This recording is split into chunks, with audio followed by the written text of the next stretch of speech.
Hello and welcome to another edition of BuzzFeed Unsolved Postmortem, a show where we answer your most pressing questions about the most recent episode of BuzzFeed Unsolved, which was the Morris-Jumel Mansion. All the questions we're answering today came from you guys via our BuzzFeed Unsolved Facebook page, our BuzzFeed Unsolved Instagram page, as well as directly on the video on Bun. I fought through a burp there. Oh, well, you were really fighting. So we killed some more ghosts this week. Yes, we did. More caskets in the ghost ethereal sphere. This was a really fun episode to shoot because, well, we were in some weather. I don't know if any of you know, but when we were at the Conjuring house, we had a hurricane passing over. Where else? It was rainy at some other location too, right?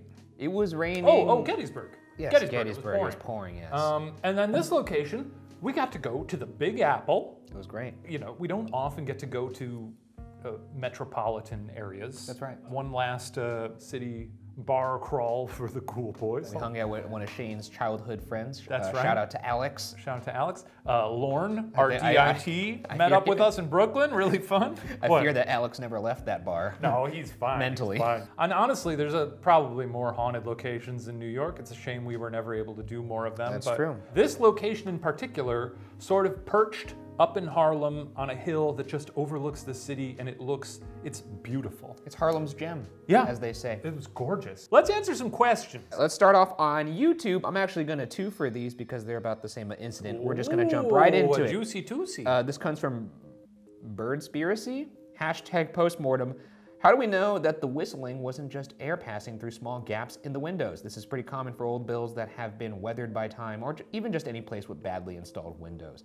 Could explain why it was heard consistently throughout the house and not at a particularly loud level. And then the next question that we're gonna bundle with that is from Omega Sage. Why does the whistle sound suspiciously close to the tune of the Andy Griffith Show? LOL. Does it really? It actually does.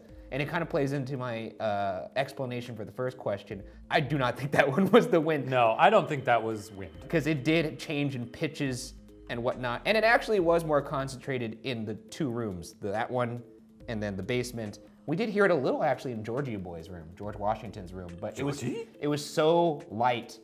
Nice Pennywise sneak in, I like it. You kind of look like him. Thanks. I don't know if I can go wall-eyed. Can you do that? Oh, that actually hurt my brain. Can you do that thing where you like cross your eyes and then Whoa! Like, you're just looking at your finger. Whoa! I didn't know I could do that. Hey, wait, let me Look try. at those balls. Let me try. Shane Madej has wandering balls. Wandering balls, they call me. If you haunted a mansion, they could be like, they say this hallway is haunted by wandering balls Madej. Anyway, yeah, no, I think it was someone whistling. I don't think it was a wind. Like we covered this in the episode. We covered it. I don't understand his explanation. I don't want to have a fight like last week. It wasn't a fight. It was a discussion. It was a fight. Ryan went home and cried into his pillow. So did I. I told you that in confidence, you son of a bitch. It was, you know. All my pillows were wet for weeks. I know, they were sopping. They were soaking wet with my salty tears. Yeah, it was rough. I'm curious to revisit it and see if it did sound like the Andy Griffith song. I don't think it sounded like that, but it definitely sounded like something like somebody who worked at a house would kind of whistle. So if it did sound exactly like the Andy Griffith song, would you have to do some explaining then, or could it be a more recent ghost that was alive during That's the true. airing? Maybe like a janitorial staff member. My name's just Fred. I walk around with my broom and listen to my little shows. And so you're saying the house was haunted by Ray Romano? I will say, yeah, I mean, look, we heard this whistling periodically throughout the night over the course of the investigation. Ironically, I was one of the few people who didn't hear it live. I feel like once someone's warned to not whistle, they will not whistle anymore, and the fact that whistling happened after the warning. I'd like to say, to my credit, I think I really went out of my way this season, anytime I heard an errant noise, to be like, did you hear that? Well, because I think ultimately you are a skeptic, but you would love to believe. Sure. Even though your actions sometimes dictate otherwise. No, I just, you know, I have my criteria. But no, this was something that was heard by the crew as well. I would put that up there in the top 5 pieces of evidence that we caught that I find very cool and compelling. Next question from Facebook. Maritoni Beatrice says, Shane, even if you still don't believe in ghosts, do you believe in them a tinier bit more now? What kind of proof would make you believe? No, I don't. I don't. Not even a tinier bit? No. Not even a really teeny tiny teensy little not bit? teensy. Like, what if it was 0 and then we went, There's no needle movement, unfortunately. If you that should see happens, a doctor about that. I like it. The needle ain't moving. There's no needle movement whatsoever, Oh, Doc. Deborah, the needle ain't moving. No, I think, and honestly, if that ever happened, if it felt like in my heart of hearts, I was like a little closer on the spectrum to the believer side, I would let you, the viewing audience, know. There was something in the finale where on camera you say, I won't lie, that was actually pretty spooky. But it wasn't in the sense of like, oh, I believe in ghosts, just you could acknowledge that, oh, that was a spooky thing that has happened. Yeah, I mean, spooky things happening does not necessarily equate to me believing in ghosts. There are things, rather, that would make you Yeah, I'd love to believe it. see a ghost. Like seeing a ghost, like Or see something move on its own, or actually hear something. See, I'm gonna call bullshit on that. I don't think hearing something would. No, if I heard something, I would. Because I feel like we've gotten some pretty good EVPs. It's okay that we disagree on that. I wonder seriously if ghosts will ever be proven to be real, if they are in fact real, which obviously I believe. Let's go to Instagram, Andres_gra97, hashtag postmortem. Can you guys give us a sexy clock tier list? Which is the most deserving of your kisses? I'm gonna say I'm gonna defer this one because I don't find any clocks sexy. And that's not even me like poo-pooing this. There's not even a wiggle. I will say the one inanimate object that I do find sexy, and most of you will know this if you know me, shoes. I love sneakers. Fabergé clock, obviously sexy as shit. Close follow-up, that little guy from Beauty and the Beast. I feel like you're crossing into a very weird territory there. You want to kiss his little minute and hour hand mustache? Yeah, sure. You have to be in a relationship with a clock. Are you gonna pick an inanimate one, like that fucking grandfather clock who just sits there and stares at you? Or are you gonna pick the charming guy from Beauty and the Beast who could probably regale you with some funny tales about the adventures he had with his friend Beast? I think I would pick the inanimate one, and here's why. I'll explain why.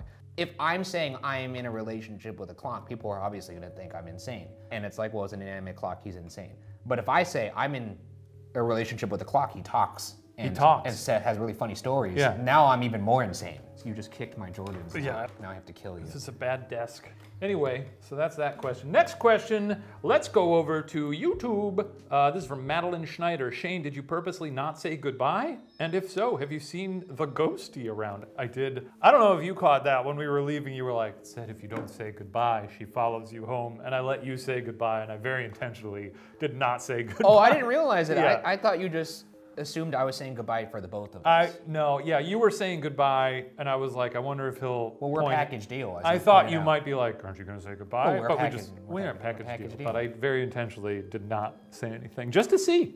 That's fine. And so far, I've been sleeping like a baby. Some people have pointed it out, but no one realized that I bookended insulting the. You pointed it out later in the Civil War in Farnsworth. I started off by saying "Konnichiwa, motherfuckers," and. Did you say adios at the end? Yeah, adios at the end. Yeah. Adios, dickheads. Yeah. I thought it'd be very funny to bookend with Japanese and Mexican. Did you do that on purpose? I did. Oh, very, very good. Let's go to YouTube again. Watcher Sleuth. Do you usually set up static cams in the most active rooms in the houses, especially when trying to capture as much evidence as possible this last season? Hashtag Bugara, hashtag love you too, Shane.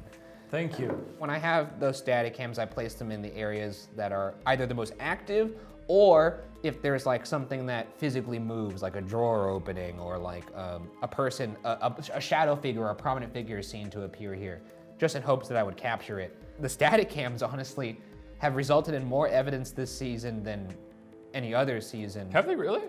I would say so, but I would also say this is the most consistent we've used them.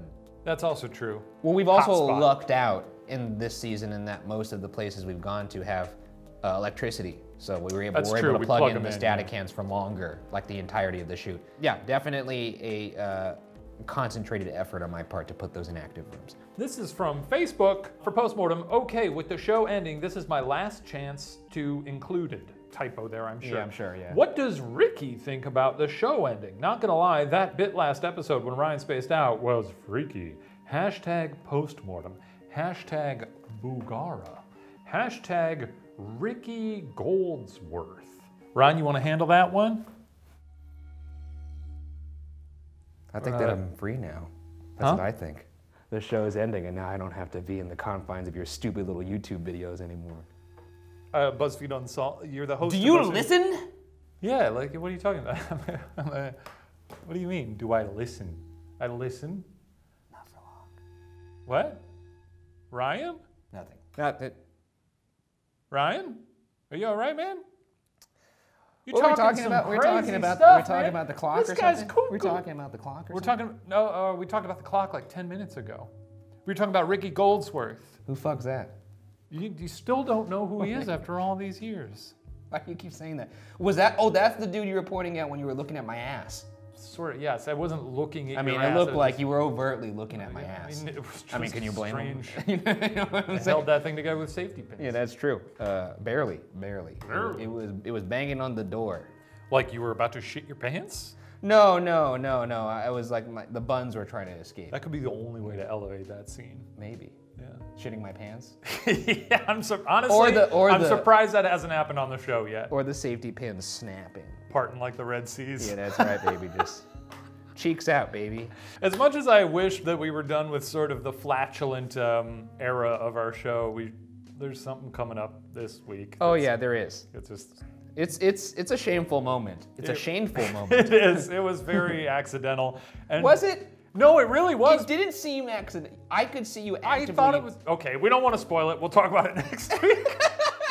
I feel ashamed, but... You should. Hey, Ryan, I got a question. Yeah. What's coming up this week on the penultimate episode?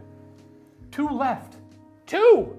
Since we're getting to the end of the season here, the end of the series, I wanted to make sure that at least one of these episodes was, fit for royalty. And I feel like that, Yeah, okay. you got anything better? No, I really don't. So I'm I'm not one to, I got no legs to stand We on could lower here. the drawbridge, get the people in there. Sure, they're gonna think we went to England or something though, and we sure didn't. That's true. We did really not. didn't. It's a nice location. We weren't in pain though. We weren't in misery or anything when we were shooting this, Oh, I guess? Misery. I know, but it's pretty bad too. What are you gonna do? I couldn't think of a pun for this one. It's gonna be a fun one. It's a good fucking episode. Yeah, it's good stuff. Heat up, folks. Get your bibs on. All right, that does it for this episode of BuzzFeed Unsolved Postmortem. Make sure you watch the episode this Friday and send in your questions to the BuzzFeed Unsolved Instagram page, the BuzzFeed Unsolved Facebook page, or comment directly on the video on Bun, and maybe you'll be on the next episode of BuzzFeed Unsolved Postmortem. We'll see you next time. Week, folks. Bye-bye.